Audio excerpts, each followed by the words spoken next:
In 2016, the American philosopher and biologist Donna Haraway, in her book Staying with the Trouble, invites us to look at the fact that in order to face current ecological threats, we have to go beyond the binary environmental approaches.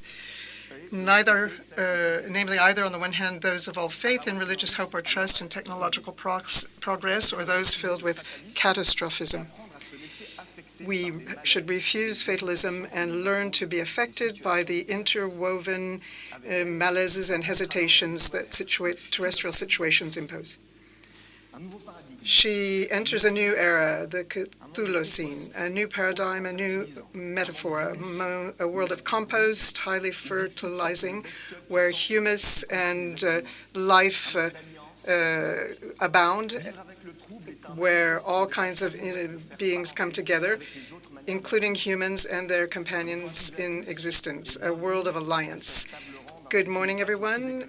This session is entitled Facing the Ecological Crisis, New Ways of Living with Nature at this festival.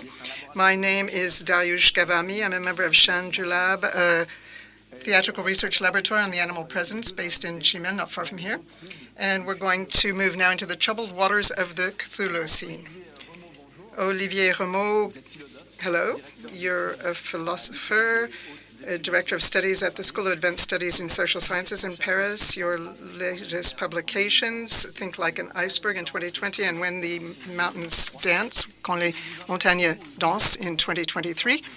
In these books, you are interested in the uses of the world and forms of life. What does it mean to you to stay with the trouble? Well, living with the trouble and staying with the trouble is something I would interpret as a very accessible, universal concept. We're all troubled by one thing or another. I also interpret it quite straightforwardly, quite simply, with respect to ecological crises, which are the topic of this discussion. We might say that, of course, we're troubled by what is happening, global warming, the climate crisis, the sixth extinction. All of these are events that are now taking concrete shape in matter, in front of our eyes.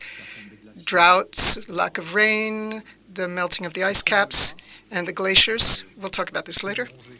This can become more than troublesome. It can be something that eats away at you. So I think that's one aspect of staying with trouble. And there's another that I hope we can talk about. I'm sure we will. It's a more positive kind of trouble or unsettlement, which gives us energy and exalts us. But what kind of trouble is this? Well, it's what we discover in certain places on Earth that are heavy with history, the bearers of many narratives. This is what I feel and understand when I go into the mountains, but not only in the mountains. There are places that are fabrics woven by living beings. And if you stay long enough in these places, you can discover these beings. You can live with them, and we'll talk about this idea of coexistence and living together. And what happens when you do this is that we feel, we learn, we relearn, we apprehend the entire chain of our interdependencies with these beings. And it's troubling because we have lost in many ways this type of bond. And in these places we can rediscover this bond. So it's a positive kind of trouble. So staying with the trouble or living with the trouble means that for me. It means finding one's way in the midst of the back and forth of these two kinds of trouble, one very negative and the other potentially more positive. when we realize how greatly we depend on beings or things, which are not necessarily always inanimate objects. And we also discover that there are good forms of dependency. Alexis, Jenni, good morning. You're an author, and in another incarnation, you were a teacher of natural sciences. You won the Goncourt in 2011 for The French Art of War. Your latest essay, Parmi les arbres, and in 2021, and a more recent one, Cette planète n'est pas très sûre, tell the history of living beings and our destinies among them. Why do you say that the planet is not very safe? That's your latest essay. Well, 98.5% of all species having lived on this earth have now disappeared. And their disappearance is part of parcel of evolution. Evolution is a normal process. Species don't last. They appear, they live or survive, and they disappear and are replaced by other species. Sometimes there are very spectacular moments where disappearances are massive. But then the system starts up again and another episode begins. But there are regular disappearances of species. So it's true that a living species is not meant to last a few million years, no more. So this planet is not very safe. A lot of things disappear on it. Well, what can we do with this type of uncertainty? Now, we're into the meat of the subject, and I'd like to dissect what brings us here. We're going to talk about three challenges: crises, the living world, living beings, and coexistence, so that we are better armed to face the trouble. First question I would ask you is that we talk about ecological crises. How would you describe the period we're living in now? We talk about the Anthropocene, global warming, biodiversity crisis, the Cthulhucene. What term would you use to describe the current crisis? In your book, you talk about the Necrocene. You talk about anthropony. I'd like to know what the dimensions of the crisis are for you. Well, there's any number of names that end with "cene," C-E-N-E. You've already mentioned a few, one of them coined by Donna Haraway. It's always a bit ambiguous to choose one name over another. So why do we use these terms? Donna Haraway, very briefly, uses, maybe she's planning to develop the concept later. She briefly uses a term that I like very much. She calls it the phonocene. She calls this era the phonocene. Why is that interesting? Well, because it brings sound into the picture. Bioacoustics, which I think is one of the main fields of the future. When you talk to bioacousticians, what you realize is that there's an infinite world of life that is not accessible to us unless we go through bioacoustics. And that allows us to discover a myriad of life forms. I think we're not very attentive to them. What is silence for us is music, tones, sounds for many other living beings. So why not use the term phonocene? I talk about this a bit in Quand les montagnes dansent. The issue of anthropony is becoming more and more acute. It's not just that we emit a lot of sounds as human beings, we make a lot of noise. The two things are completely different. So we have to come back to the sonority of nature, make less noise. I think this is one of the aims of the phonocene. Make the world more musical, harmonious, and this would enable us to come back to our rightful place, our correct place in the biosphere. Alexis? Well, it's true that this proliferation of words ending in CENE is an attempt to create a concept.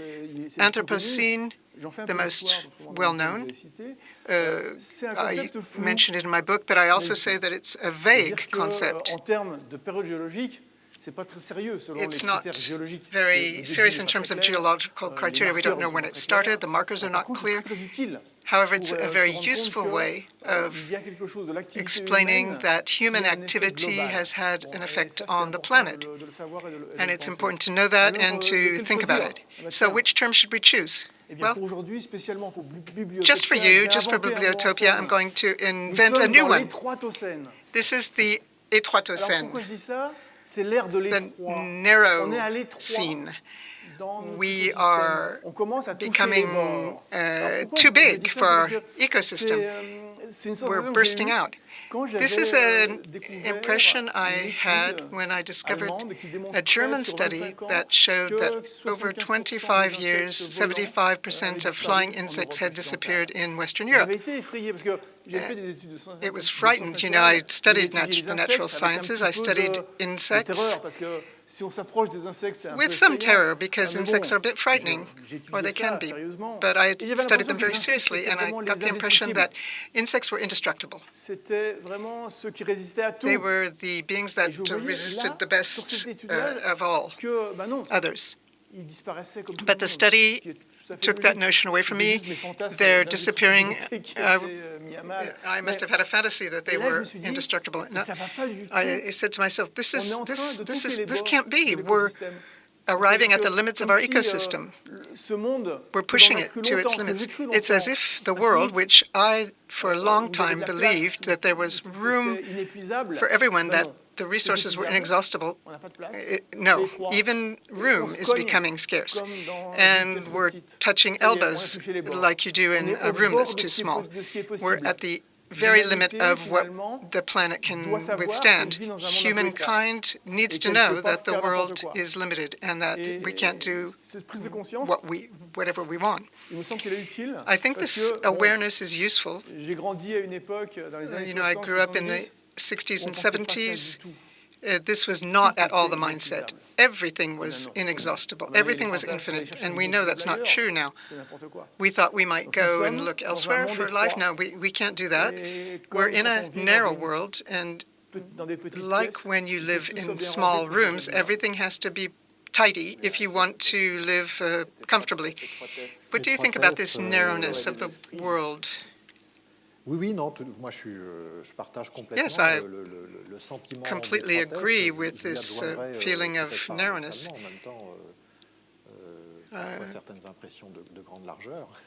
Paradoxically, sometimes I feel that there's lots of room, but it depends on where you're standing. When you're in the mountains, especially above a certain altitude, you don't feel hemmed in. However, there are other negative symptoms that appear, and we'll talk about this if we have time, I hope. So there's an inherent contradiction, but I don't think it's a problem because we have to live with the trouble. We have to live with contradictions, and we can live with the paradox of narrowness and wide open spaces. This might give legitimacy to some dreams or utopia of expansionism or escape. Like what you were saying, Alexis, we want to get out of these hemmed-in spaces to be able to breathe. And at the same time, one of the givens of our world is that in these areas where we expect peace and harmony, in the mountains, for me, but other ecosystems give this as well, there are still difficulties which are often the same as in the places where we dream of escaping to. You told me that you hadn't met before this session, but I think you have many things in common. Your two books that we're going to be dealing with today invite us to land and speak closely to living beings and develop friendly relations with trees and mountains, respectively. These are biographical, ecographical narratives with themes of companionship and popular science. I think that one of the themes is getting out of oneself, looking at the world through the eyes of another, thinking like a tree or a mountain. And it's not philosophical, it's very concrete. And become attentive to our own symbiotic communities. When we read your books, we can't help thinking, who are these beings that populate my world, that forge my identity, that create my history and my story, the companions of my existence? What is this earth made of, and what is the state of those who inhabit it? What does it tell us about the current world? Olivier Remaud, Quand les montagnes dansent, récit de la terre intime, is a work on the biological and ecological linkages. Can you tell us a bit about your mountain in the Séac Valley and the Haut-Christian in the Hautes-Alpes? Yes, in the book, my starting point is a place that is very dear to me, which I discovered as a child with my parents. And then there was a big gap, and then I went back to this place totally by chance, and I found that I needed to go back every year since then. So it's in the Hautes-Alpes, in the mountains, in a small village called Séac, in the valley, in the Queyras Valley. And there's a branch of the upper valley of Séac where I spent quite a bit of time. It's called the Vallée du Haut-Christian, which is the name of the stream, which is part of a mountain range which interests me in several ways. Firstly, it's one of the places in the Alps where one can best understand a geological phenomenon, a very remarkable one. And that is that the rock peridotite are the relics of an ancient ocean. You say that the valley bears the memory of water. Yes, exactly. And this is fascinating. It's really fascinating because things are switched around. The higher you climb, the lower you are in the bottom of the ocean. So I wanted to delve into this experience from two points of view. The point of view of sensitivity, because it's in places like these that we realize that sight is not enough as a sense. Lauren mentioned this yesterday, and she's absolutely right. You have to use all your other senses to understand the general dynamic of such an ecosystem. And then in another register, more highly connected to my work and my research, in areas that are called deserts, because at high altitude there aren't a lot of human inhabitants. I've also worked on glaciers and more boreal areas. One gets the same feeling, but it's not true. These places that we say are deserted are not devoid of life. So you have to spend time, observe, and be present, be fully present. And in this particular place, I realized that I needed to be attentive not only to the various beings, the fauna, the flora that you become familiar with, as do some of my naturalist friends, but on a longer time scale, see them uncover in front of me and allow me to discover this ancient ocean. And I discovered this fabric or this chain, which for biologists makes a lot of sense, but perhaps not for people such as us. From the rocks to the chamois, going through lichen, there's a food chain of which we are a part. So inhabiting an area is also being inhabited by the area. That's what you say. You talk about being attentive, but there's also a concept of solidarity. There are virtues that are promoted that you talk about solidarity, wonderment, that allow you to be inhabited by this territory. Yes, I think this is the whole, what's at stake when we talk about coexistence. Coexistence probably requires a long life experience, and once again, this can take place in other biotopes in the nearby forest. It's not necessarily reserved to people who live in the mountains. When you're in Paris, you can take the RER and go into the forest. There's a geographer who talks about topophily. There are places that you love, and you can have these feelings from many different areas, close to where you live, even if you're not living in a natural area in the mountains or in a forest. And these are experiences of strong bonding, highly emotional. And this sentimental foundation seems to be critical for me. If you are interested in ecology, if you want to promote certain political messages, we have to reconnect with this different kind of sensitivity. Baptiste Morisot talked about the crisis of sensitivity. We have to resolve this crisis. The arsenal might not be a very good term for it, but this toolbox of sensibility which we have access to. If we don't activate or reactivate it, it's going to be difficult for us to face current crises. And when you reactivate your sensibility, very quickly, mechanically, or organically, would I say, you discover different kinds of solidarity. It's very simple. It's not a construct. It's not something that you have to build up. You just discover these ties that you have with these beings. And even when the beings are absent, you can have bonds with them. This is what I discovered when I was in this area, which is at about 2,400 meters in altitude. We think that the beings are not around, but they're observing us.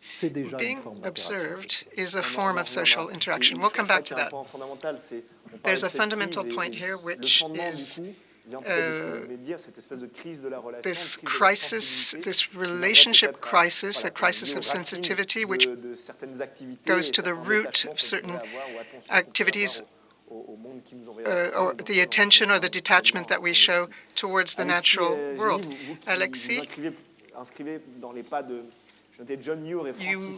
are following in the footsteps of John Muir and Francis Allais, the French biologist.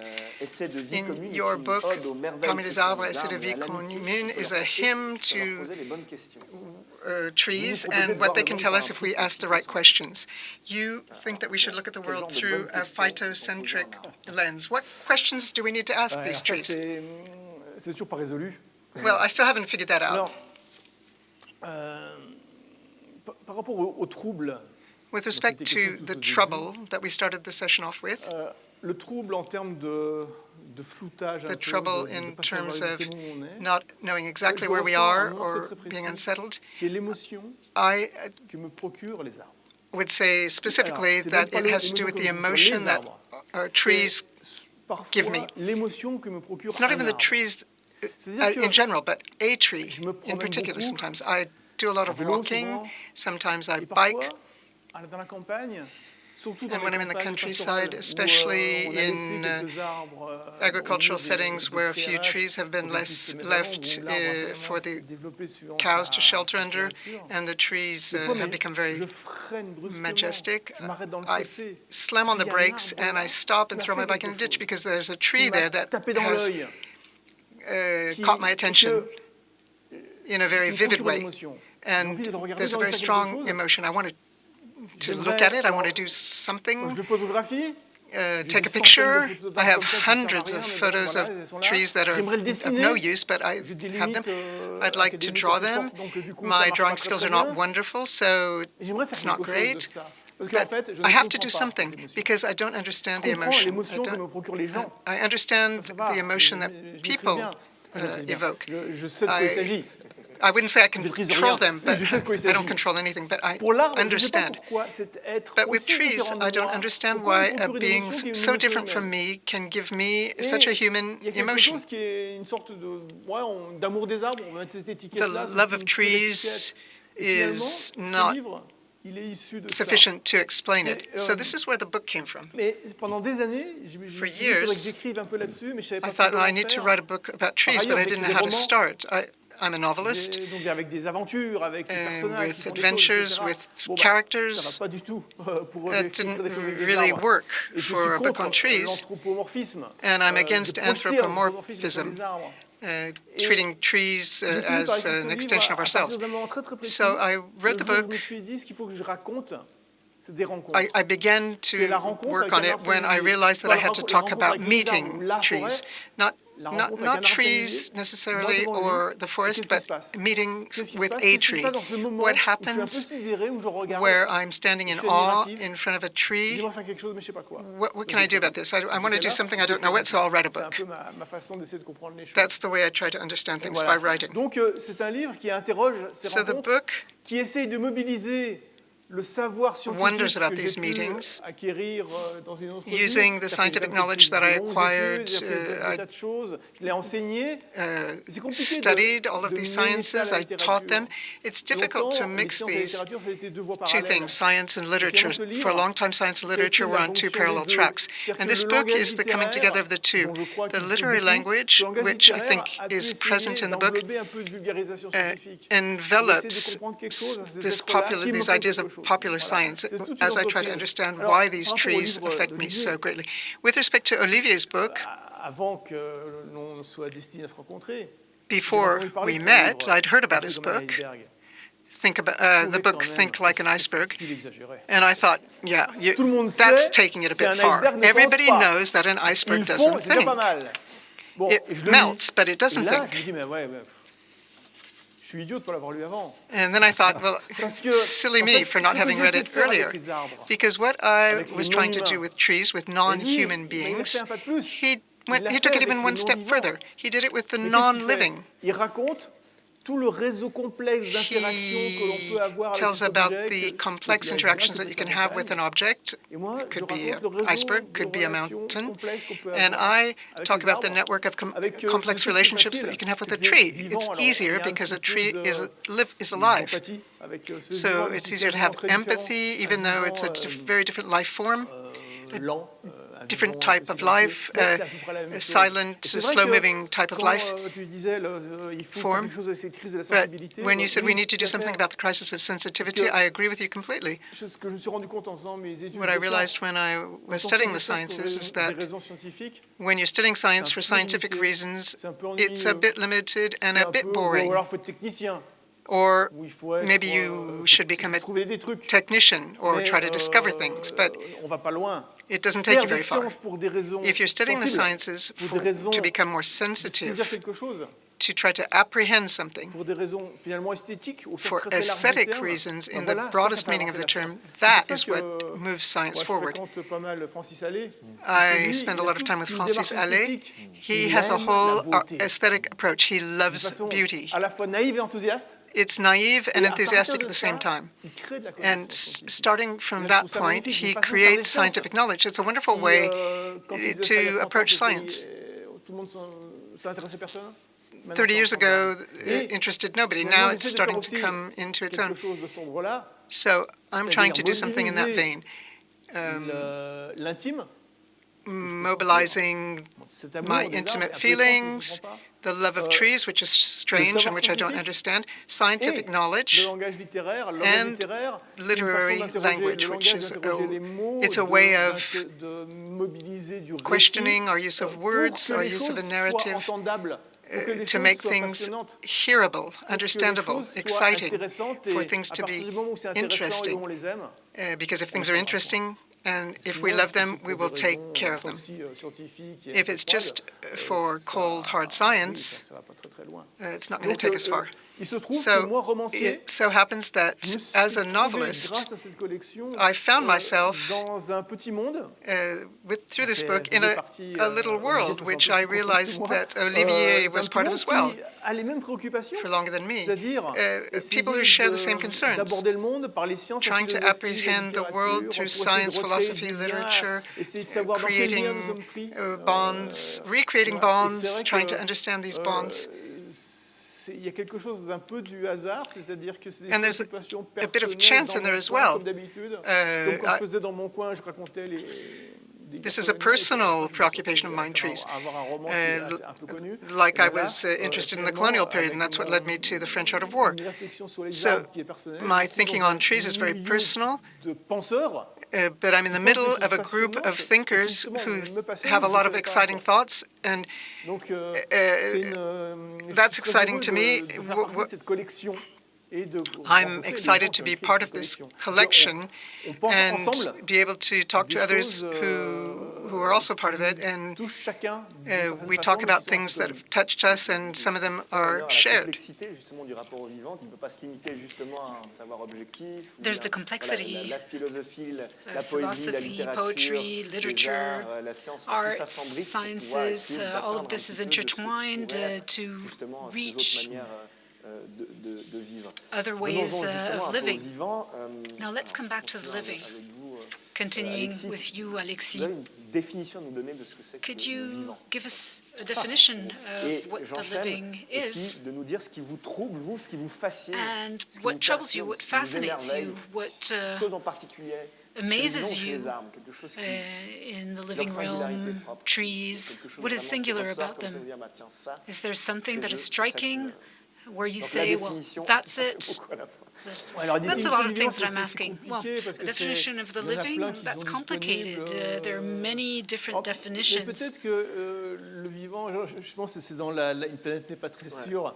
Je raconte, c'est pour savoir ce qui est vivant, pour saisir ce qui est vivant. To understand what's living, you need to look at sci-fi movies that are sort of disgusting. There's the thing, and then all of a sudden there's a character who shouts out, "Ooh, yuck, it's living."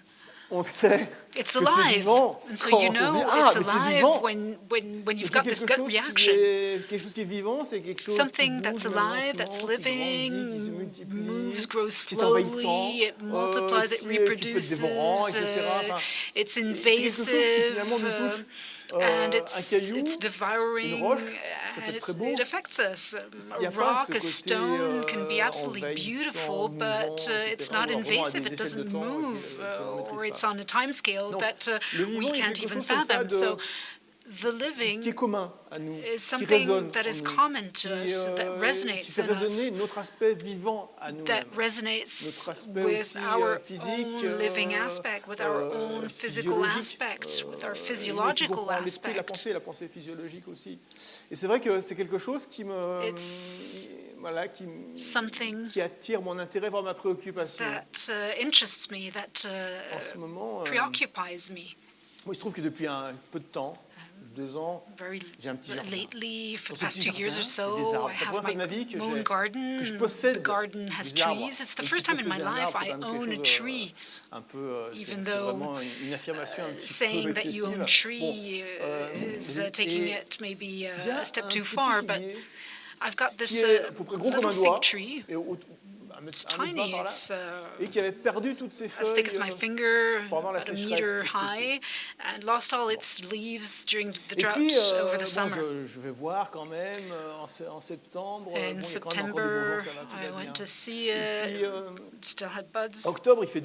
Then October was kind of warm. New leaves appeared, and I thought, probably thinks it's the spring. But it doesn't realize it's gonna freeze. I meant to protect it. I felt very paternalistic vis-à-vis my fig tree. And lo and behold, the winter was cold, lost its leaves, Now, tous les jours, je veux voir mon the figuier. real spring has come, and every day I go and see my fig tree. I look at it and I say, oh, that looks good, that doesn't look good. Some of the buds are starting to become green. So I'm really hopeful that despite its phase in the fall, it is going to sprout leaves in April. And so I act as a father to my fig tree. Que je n'ai jamais eu. These concerns are concerns that I've never had before. Autant regarder une progression and I've never looked de bourgeons, at que maintenant, the evolution of a tree as much as now, un jardin modeste qui doit, where it's in front of me. It's a little garden, could probably fit in this hall. De pouvoir observer comme ça jour après but jour. It's incredible to observe des arbres et des living things day after day. I've never looked at trees and plants as much over time. Qui est touchant pour moi. It's something that's very moving avec to parfois des réactions un peu excessives. J'ai envie de les gronder quand ils ne suivent pas. Il y a un when they trouble don't behave the way they climat. should. Il y a un problème de désynchronisation There's du climat. desynchronization of the climate that we can observe everywhere. It affects insects, birds, animals, trees. This is something that I can observe in front of my eyes, and I'm very concerned. The only thing I can do, there's nothing I can do. The only thing I can do is observe it. And I guess tomorrow I'll be going to my fig tree to see where it's at. Vous dites en relatant une randonnée Olivier, dans votre montagne. Je sais que nous ne sommes pas seuls. Say about a hike in the mountain that, you know, we're not alone. We've been observed.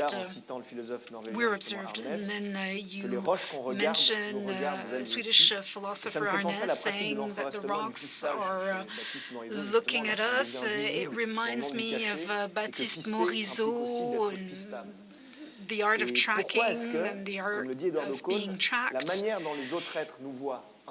The way other beings see us is important, and the fact that other beings can see us changes everything. Why? Well, there are many reasons, but one seems very obvious. There's the myth around solitude. Understanding what you've said helps understand that looking for solitude always happens in vain. It's very appropriate in the mountains. We know it's the place where you go to feel alone, to escape from everything, but it's a game you play with the whole of human society. You leave all other human beings behind, and you're absolutely right in doing so, but up there, you're far from being alone.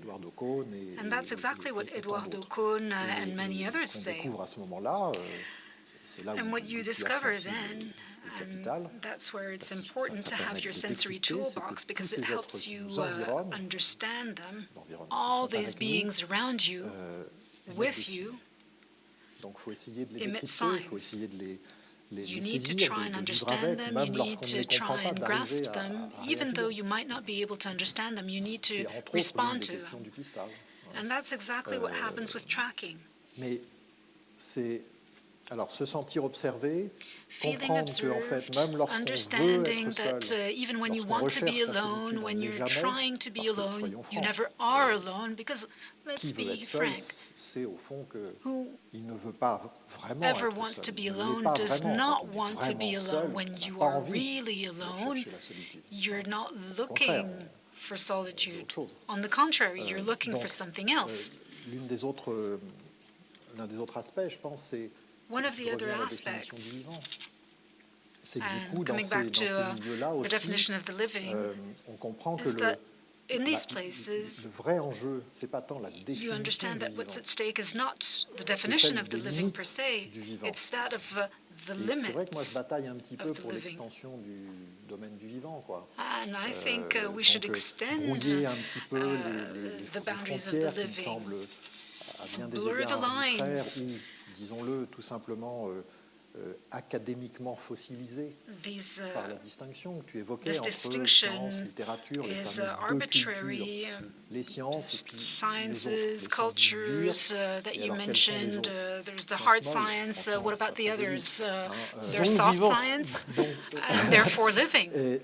Bon, je pense qu'il nous faut revenir de tout ça. So I think we Et à ce moment-là, la need to vraie question, revisit all of disais-je, c'est this. plutôt celle des limites du vivant. And then the Et issue peut-être is de that of l'intérêt qu'il y a the à limits essayer of de the repousser living. un petit peu ces limites du We need vivant. to Parce qu'au push fond, the quand on boundaries discute of the vraiment living avec les back. When scientifiques, you discuss vraiment, things with je veux dire, scientists, really, d'accord. truly, they ils absolutely et elles sont agree. complètement d'accord avec le fait que, par They exemple, completely agree les roches with the créent fact la that, vie for instance, et la vie rocks crée les create roches, life, pour reprendre and une life fameuse formule de life la creates minéralogiste rock. qui s'appelle Robert Hazen, Robert Hazen, parle famous même mineralogist, d'évolution minérale. speaks va about assez loin, quand même, mineral hein. evolution. Donc voilà, je trouve qu'il y a des So it's milieux taking où, it en fait, far. la montagne en fait, certaines montagnes And en there are font partie. places, and I think Mais some une fois de plus, plein mountains d'autres. are some of Ne these réservons places, pas, hein, but it's not only the qui permettent mountains, de there are many other comprendre places qu'il y that a help you un understand intérêt, en fait, à jouer plutôt la carte de l'extension du domaine du that vivant, there's a point in extending abandonner en the fait le limits of the registre living, d'une frontière stricte that there entre should be no l'organique et strict l'inorganique. limits between Et what's si on organic, joue ce what's jeu-là, inorganic. d'une part, c'est plus And if intéressant we do that, parce qu'on on the y a one plus hand, de, il y a things plus will de be more personnages sur la interesting scène. because there'll be C'est un monde plus riche, plus peuplé. we'll have a Il y a plus richer d'interactions. world, there'll be more Et puis interactions. la solitude, Et on a, l'isolement, ça existe. Isolation does la exist, but solitude, et on I'm ne not dispose quite pas sure. d'un quota de solidarité limité. And we qui don't pourrait have dire, ah, bah, si on a étendait quota of justement solidarity cette that's conception de vivant, limited ça voudrait dire que that ceux qui auraient été à la would make base us think considérés that comme if we vivants ne pourraient plus extend bénéficier de cette solidarité-là ou cette attention the definition of the particulière. Donc, on living, pourrait reprocher, Exactement. à ces thèses-là de dire, oui, ben alors, then que faire de, voilà, what would we do? Alors, pour dire un peu la même chose avec d'autres mots, Well, to say the same thing in another la way, question n'est pas de savoir qui est vivant, qui n'est pas. the point is not to say who's a living being and who's not. Ouais, finalement, le vivant n'existe pas en soi, n'existe pas tout seul. The living does not Ça, c'est une vue d'esprit ou c'est une live vue in and of itself. Il y a des interactions. This Le is vivant there vit are dans des interactions. interactions avec des vivants et avec des The non-vivants. living live in Et their ça vit comme interactions ça. with the living and Et the donc, du coup, non-living, and that's ce it. qui est utile à considérer et à étudier, What is useful to c'est consider le and to réseau study d'interactions. is the C'est ça network qui of est, interactions. qui est fondamental dans le vivant. C'est That's pas de what's savoir si un fundamental être with the est living. vivant The ou point pas. is not to decide whether Enfin, c'est un a peu ce que tu being disais is dans- living voilà, or dans- not. dans- dans- It's a Et- little et bit donc, what you were saying, but said in a En different fait, way. l'idée, c'est pas tellement d'étendre The la point is qualité not du vivant, necessarily to mais c'est de extend the dire que quality c'est of d'étendre le the réseau living. It's d'interaction. extending Et the donc, du coup, network of la question du interactions. vivant est moins aiguë et moins fondamentale. And this issue becomes a lot less Ça, fundamental. c'est ce que j'ai compris aussi avec That's cette also affaire what I d'iceberg. understood Quand with tu parles des icebergs, avec the les algues icebergs. qui sont You speak, you write about qui vivent dessus avec, icebergs, algae tout living on the plancton qui va vivre icebergs, autour de ces algues, les poils, etc. and Et all finalement, the beings l'iceberg, living qui est un morceau de in glace, and around the qui n'est pas en iceberg. soi The vivant, iceberg is a piece fait of partie ice. d'un réseau It's not alive, but it's part de of a vivants au pluriel. network of Et living c'est comme ça qu'il beings. faut envisager les choses. And Et that's non the way pas people de should look at décerner, things. c'est vivant, c'est pas vivant. Et ce qui And vous not, permet ensuite d'affirmer que justement only la through the la lens montagne, of living, la non-living. forêt, And then there's the l'iceberg, la roche, mountains, the pense, forests, icebergs.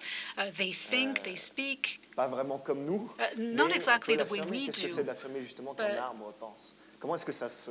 On parlait de ces réseaux, We spoke about voilà, these ces réseaux networks, sémiotiques, ces différentes semiotic interactions qui existent, qui vous permettent networks, de the dire, different mais interactions vous that voulez en exist. dire davantage sur cette Could you notion tell us justement more d'affirmer about la forêt, this l'iceberg, notion?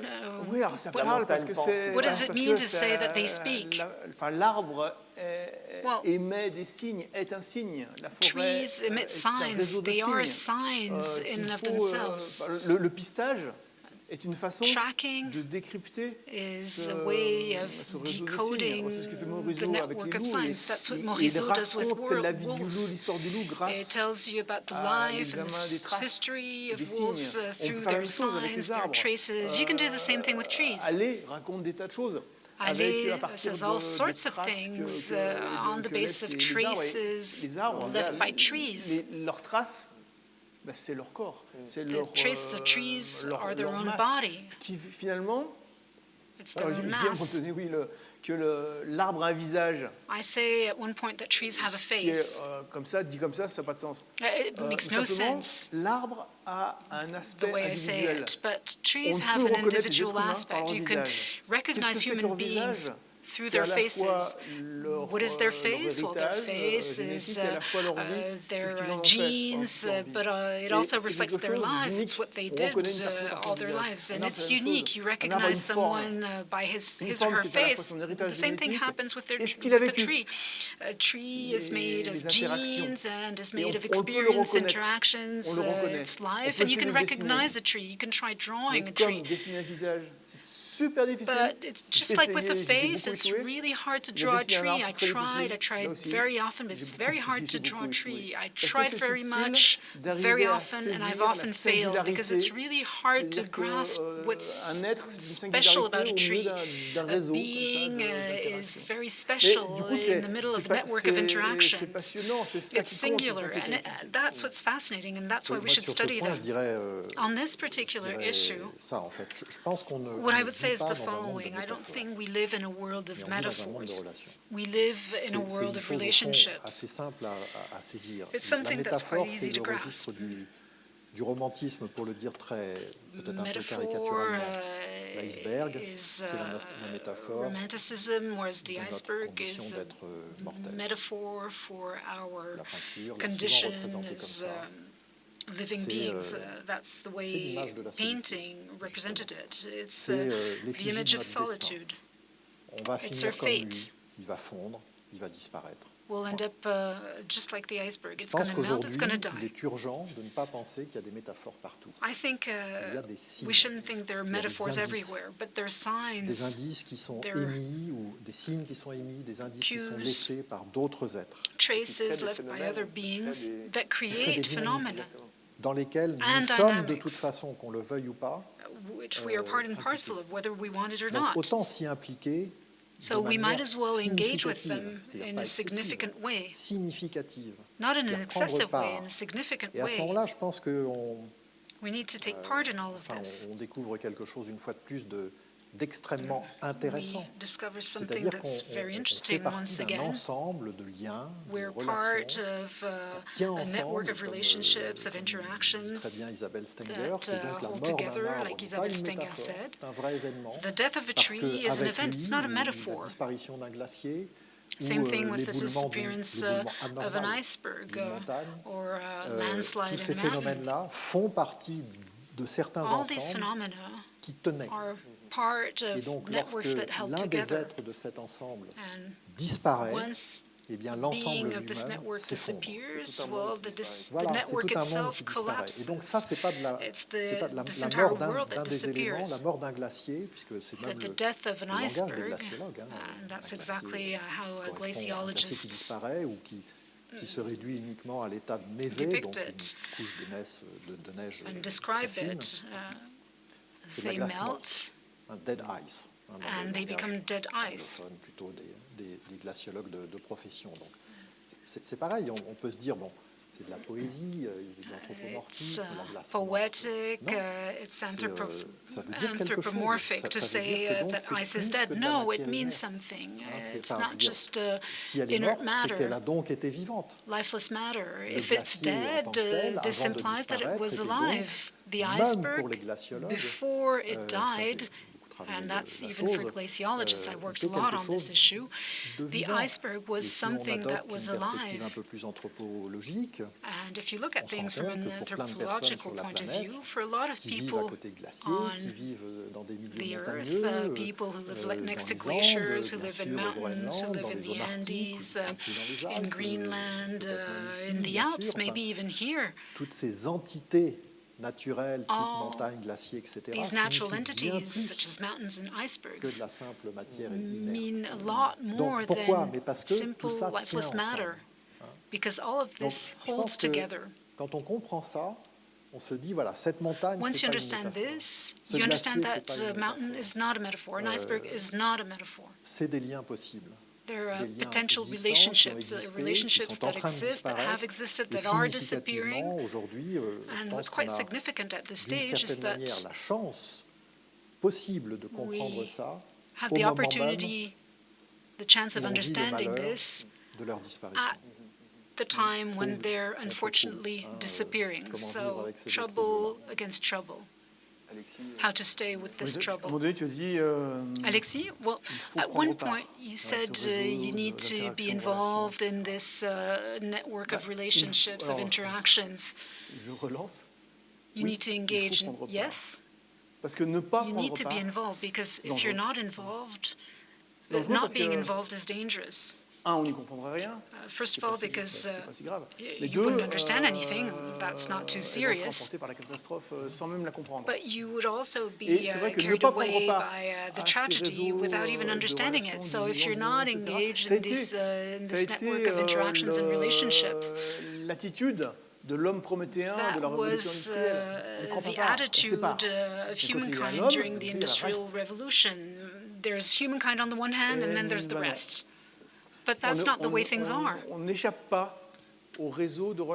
You can't escape this network of relationships that you build with icebergs, climate, animals, fauna, flora, bat viruses, who all of a sudden spread all over the earth and lock us down in our homes to our great dismay. So we need to engage, because if we don't engage, we're heading towards the catastrophe, a real tragedy. As Baptiste Morisot said, either we look at things like diplomats or like soldiers. What we don't understand scares us. We lack control, we're terrorized. With this ecology of relationship, you're trying to go beyond the eternal logic of controlling things. I wanted to add something about the disappearance of beings. Pensez à comment va affecter votre monde suite à la disparition de telle ou telle espèce. How is your world going to be affected once such and such a species disappears? What are the interactions that you'll be losing? What will your daily life look like? It's not a fantasy. It's very tangible.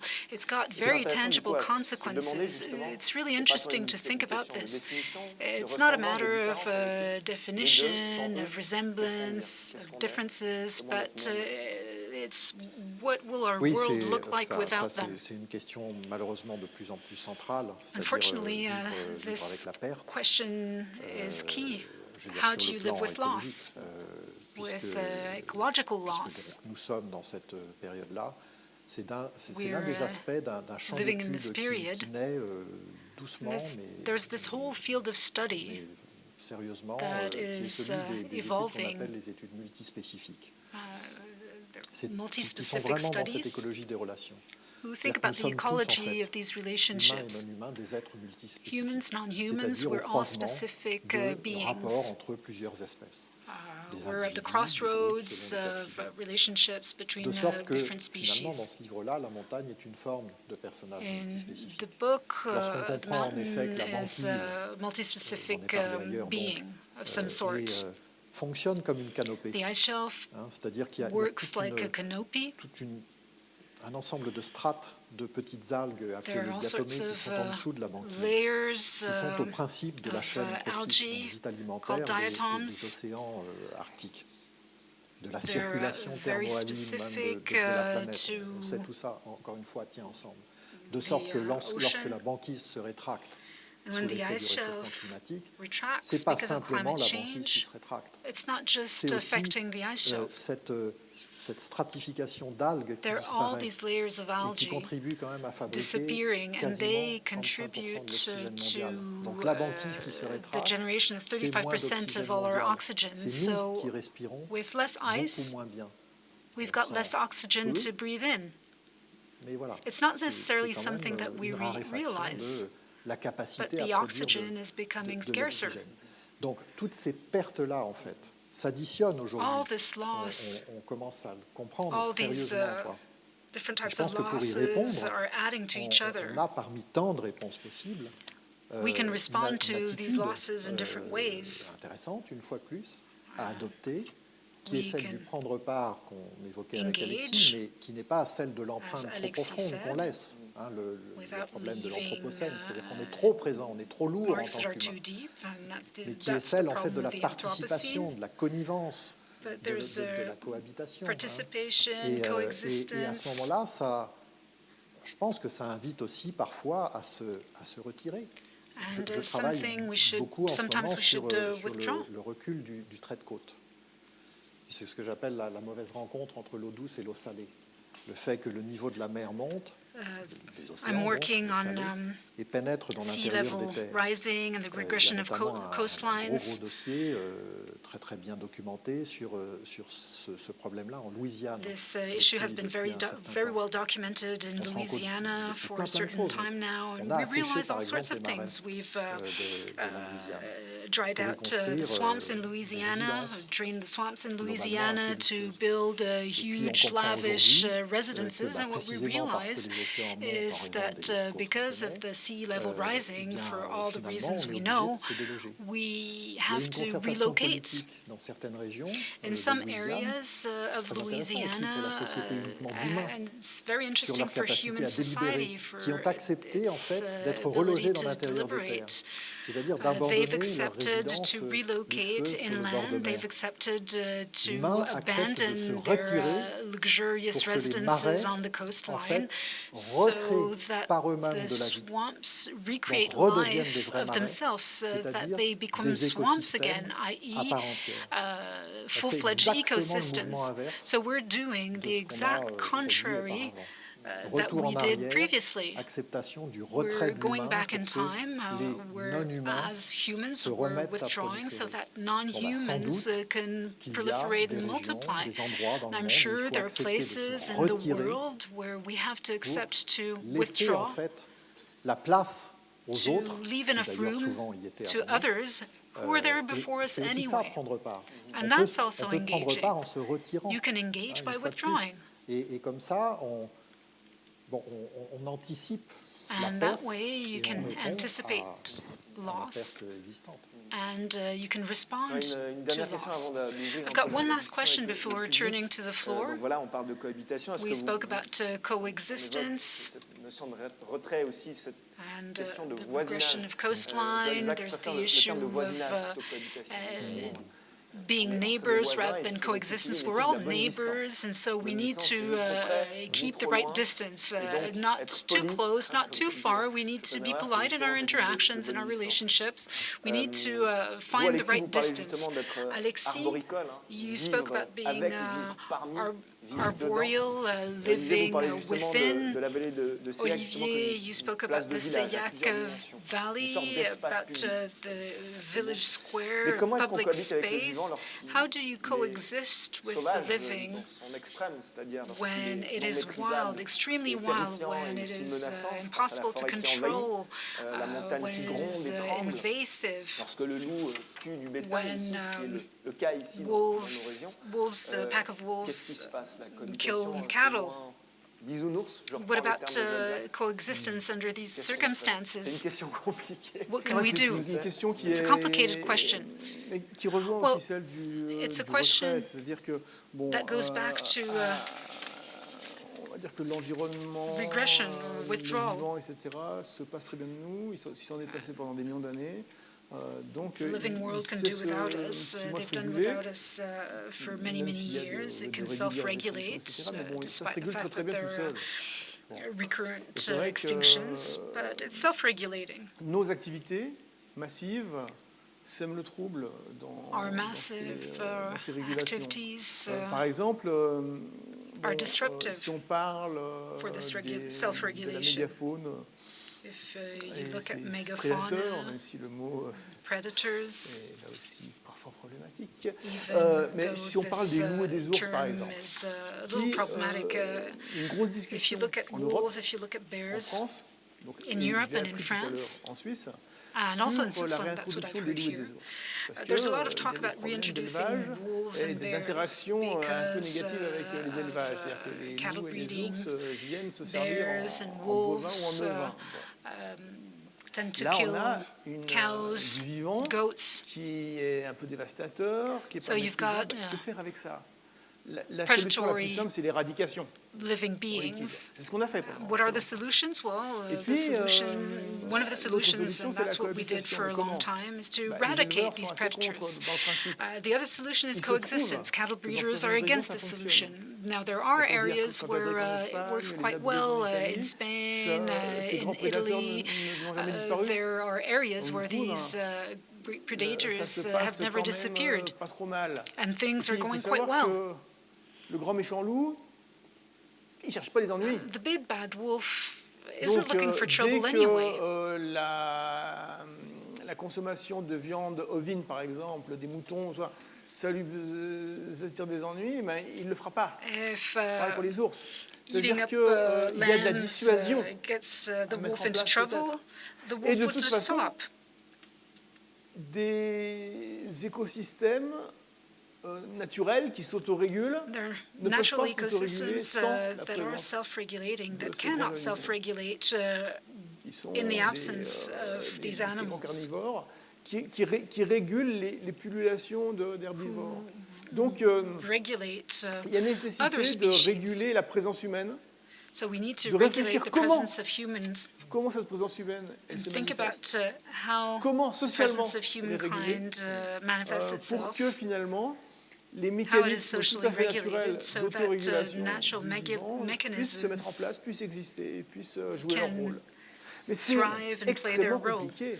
But Et it's en plus, c'est très extremely récent. complicated, and C'est une it's réflexion qui date something de that's quite recent. quelques années, dizaines d'années, mais enfin, c'est très très récent. 10 years. Donc il y a énormément de savoir à accumuler. So we need to generate Morisot, knowledge par about exemple, this. avait fait une étude sur les loups. Morisot had carried out a study on wolves. Dans le grand camp de Canjuers, pour simplement observer, The point was dans l'espoir d'apprendre des choses observe sur le comportement des loups, des choses qu'on ne savait pas, parce que learn personne ne les a things jamais about observées wolves' suffisamment behavior longtemps. that we didn't know about because Et en wolves effet, had never been on a observed long découvert enough des subtilités from que l'on close ignorait up enough. totalement. And Et there are things that were peut-être qu'on discovered pourra jouer on sur ces this occasion. subtilités pour pouvoir voisiner These are things that paisiblement. we may use to Voilà. live in a C'est neighborly encore un manner champ with de recherche. wolves. Et But pour it is a terminer sur une field note of positive, research quand même, that is ce qui est extraordinaire, c'est que quand la in the pression des activités humaines diminue, when pressure of human le activity vivant decreases, reprend ses marques, parce qu'il y a au cœur du vivant, il y a cette espèce living de capacité de pullulation dont j'ai parlé, ça reprend sa place assez vite. quite fast. Donc, on n'est pas encore dans un état de grande extinction. So we're not yet On y at va, the great mais on n'y est extension. pas. We're heading there. Et là, But les we're not quite there capacités yet. de restauration, d'auto-restauration The du ability vivant sont encore là. to self-restore the living is there. Donc, for the living to self-restore il is y a there. des choses à faire, mais So there are des choses things qui that veulent can dire be done, faire baisser but we la need pression des to activités decrease the C'est compliqué. pressure generated by human activity. It's complicated. Baptiste Morisot l'a fait avec Jean-Marc Landry. Baptiste Morisot did this study with Jean-Marc Landry. They were both here at the festival L'Écriture des lieux, which took place last autumn. Yes, well, it's a big, big question, but I think that it's obvious for a lot of people who are working in this field today, the animals that we call the apex predators are quite shy. So this is a possible definition of what is of the wild. The wild is a being which appears and disappears for other beings. If we put these things together, the big predator is often shy, secretive, and on the other hand, the definition of being wild is a being that appears and disappears. As human beings, we need to find the right attitudes to keep predators out of our living areas, keep them further away, either with mechanisms that frighten them or by trying to understand what really attracts these predators. I'm not talking about wolves specifically, but we know that other experiments have been carried out.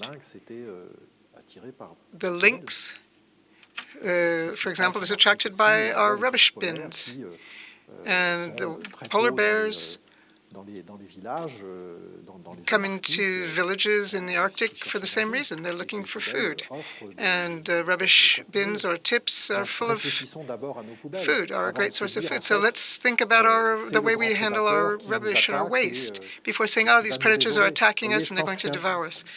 So I think that if we think in that way, we change our way of imagining these predators. Of course, they're animals that can potentially be dangerous. But they're not dangerous as such. They can become dangerous, we might say, according to the type of relationship we offer them. So let's change the relationship we're offering to enter into with them. And perhaps these predators will seem much less fierce and ferocious than they do now. And that'll give us a new definition of wild. Wild doesn't mean necessarily dangerous, ferocious, a being that bites and devours, but a being which may not be exactly like us. That's the whole issue of otherness, of alterity, which we could discuss for a long time, but a being which is, in a way, quite similar to us. I'm not really in favor of defending a radical notion of alterity, because I think we share many things. We're all animals in the scientific classification system. So let's change the way we think and imagine these animals. That's why we're here. Excellent. So let's open the discussion out to the room. We're slightly late. We started late.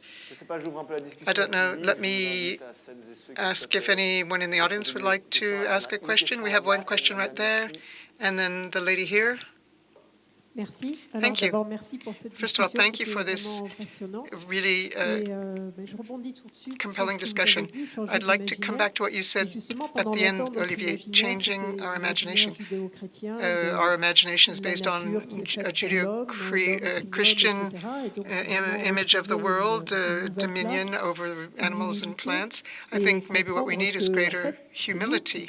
We need to understand that we're the species that's threatened. Nature is resilient. We can disappear tomorrow, and the planet will be fine, and so will all of nature. So what can we do to get this message across without making people panic and give up? In your example about Louisiana, you said these were luxury homes, and people agreed to retreat. In Bangladesh, the situation is not the same, absolutely. So, in actual fact, concretely, how can we deal with a situation like that? So nature is resilient, yes, of course it's true, but at the same time, I think we need to nuance that notion. The resilience level also depends on the variety of the ecosystem. The breeding rate in the ocean is 1,000 times more effective than it is for terrestrial beings. I'm not saying that this justifies human predation, because I think we are the worst predators. In the ocean, in marine ecosystems, but oceans regenerate more quickly than terrestrial ecosystems. Once again, don't go deducing anything from that. Now, with respect to terrestrial ecosystems, there are species that disappear, and they disappear forever. I often think of a phrase that very much upset me when I read it. It's a beautiful sentence, but it's very upsetting. And Leopold, from quite an old book, but it's from 1948, but it's worth 49, but it's worth rereading. It was published posthumously. He talks about the disappearance of migratory pigeons, and in a park there was a statue set up for them. And he said that he arrived one day when the migratory pigeons were only existed in books. And what he said, I'm paraphrasing, if my memory is correct, he said, migratory pigeons will live eternally by not living at all. This is a very strong way of looking at things in two ways. Firstly, it tells us that in a way, looking for ways to describe the living, this is what literature is all about, is important. If we didn't even have books that talked about migratory pigeons, then it would be a double disappearance. They would disappear twice. But that literature is not enough alone. And one of the challenges is to find a way to ensure that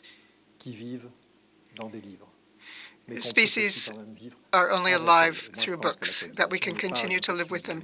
And I don't think this idea of coexistence is a namby-pamby notion. I think it's a very real question. So nature is resilient up to a certain point. We have to realize this.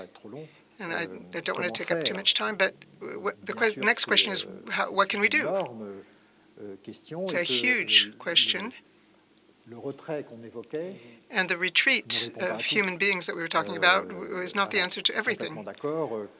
I totally agree that whether we're talking about luxury homes or people in Bangladesh, the goal is the same, allowing nature to regenerate. So it's very, very difficult to find one blanket response.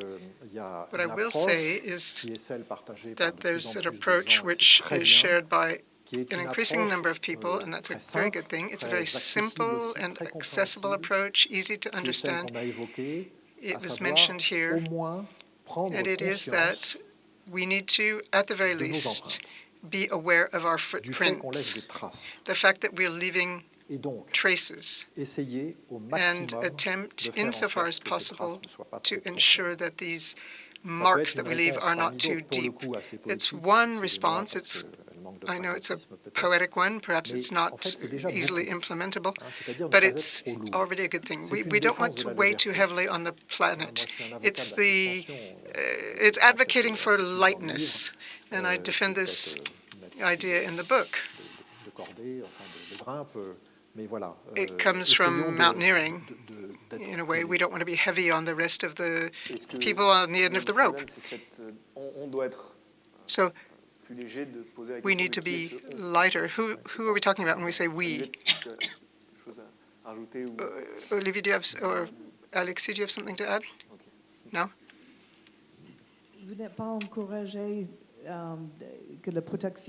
Are you not encouraged by the idea of protecting 30% of land and oceans by 2030?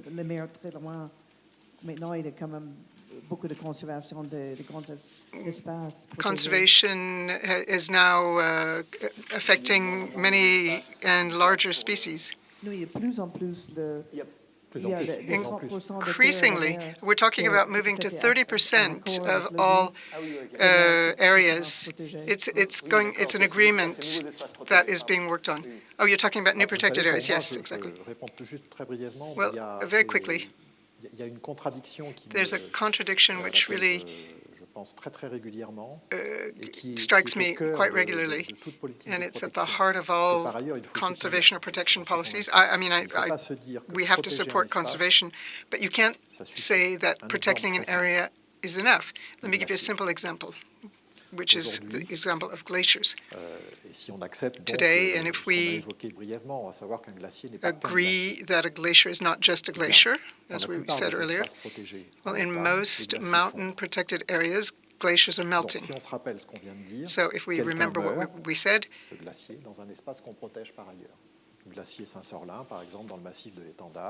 the Massif de l'Étendard or other areas, if the glaciers may already have, and especially in the second one, the glacier may have already melted. So you can protect areas, and not stop the disappearance, the extinction of living beings.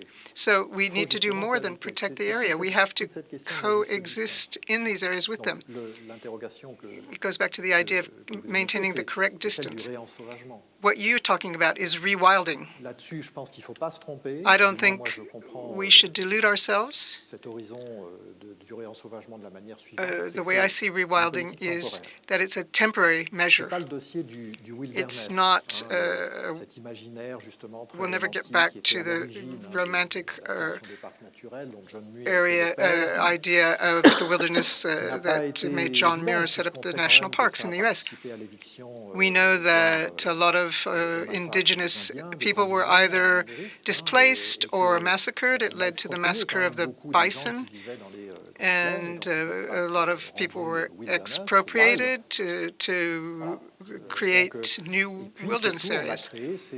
And the national parks in the United States were like movie scenes. They needed to be preserved for recreational purposes, for city dwellers. So we know where the traps and the pitfalls are, and national parks have once again become areas for rewilding, for coexistence between man and other species. So I think that we need to see rewilding as a temporary measure. We repopulate these areas, we allow populations to recover, and when the non-human inhabitants have recovered, this is what I was talking about in Louisiana with the marshes and the swamps, then human beings can move back into these areas with all the necessary criteria to ensure that coexistence will be harmonious and reasonable. Alexis. I'm Alexis. Oui, alors c'est vrai que yes. Bon, sur ces genres de questions, je suis toujours un peu embêté. I never know how to answer these questions. J'étais dans la lignée de John Muir. Somebody told me that I was following in the footsteps of John Muir. John Muir was a non-entity in social terms. Lui, son préservationnisme, he was a preservationist. He wanted creation to remain intact and pristine so that man could come and admire it and meditate and thank the Creator. He didn't care much about the Indians or the bison. He had no social thinking at all. Thoreau, yes, but Muir, not so much. So what can we do? To be honest, I don't know, but I know that there's a political, social, and economic dimension to it. The problem is not just protecting areas. It's maybe about regulating human activity. I have an example that springs to mind. I read this yesterday in the newspaper. In France, in the Alpes-Maritimes, in the area of Nice, behind Nice, in the hills, there's a small village that has decided to freeze all building permits for the next 5 years. Why? Well, they don't have enough water for the population. They are now distributing water with tanker trucks. They are in the same situation now in March as they were at the end of June last year, so things are pretty dire. We also know that it's a small village, 4,000 inhabitants and 1,000 swimming pools. So, Town Hall has decided to freeze all the building permits for 5 years. The building sector is outraged. The union is protesting. They said this decision has been taken without consulting us, and it's unacceptable because the building sector is one of the major economic sectors in the region. The state, without really wanting to get involved, has said that it would help this village legally if there was a legal appeal against the decision. So you see what we've arrived at. There's something unreasonable here. Wanting to have a pool when you live near Nice is just not reasonable. The population growth in these areas is not reasonable either. There are attempts to regulate it, but d'intérêts économiques certains. En effet, rubs up against economic interests. Mais ça se heurte à ça. Que faire avec ça? And job creation. So what can we do? Well, maybe this is going to end up in the courts. If we want to limit human activity, some unpleasant decisions that go against the right to conduct business and other rights, these decisions need to be taken. I confess that I'm not an expert in this field. My hobby in life is to write stories and hope that people who read them will enjoy them and understand them. That's my small ambition. It doesn't go much further than that. Thank you. Unless there's another question from the audience, please, if you could keep your question short, that would be wonderful. Sorry, I'll tell you afterwards. I'll try to keep it brief. I couldn't help thinking of Luc Hoffman during your presentations. The work that he and those who supported his ideas is reflected here in Montrichet. I just thought it was worth mentioning. And I would simply like to say that what you have talked about today is a matter of observation, whether it's in your modest garden or in the Alps. And observing nature is something we can all do, but we need to be properly informed, properly educated, and I think this would raise the level of understanding about our place in nature. Thank you very much. Thank you all for attending, and a special thanks to Alexis and Olivier. Merci à Dariouch. Thank you, Dariouch. Alors, la rencontre va se poursuivre avec un temps de dédicace. The discussion can continue upstairs. Our two authors will be signing their books, and at 3:01 we will be back here with Olesia Komechuk and Philip Sands to talk about the tragedy of Ukraine from the personal to the collective. I'd like to thank the Jan Michalski Foundation again for organizing the festival.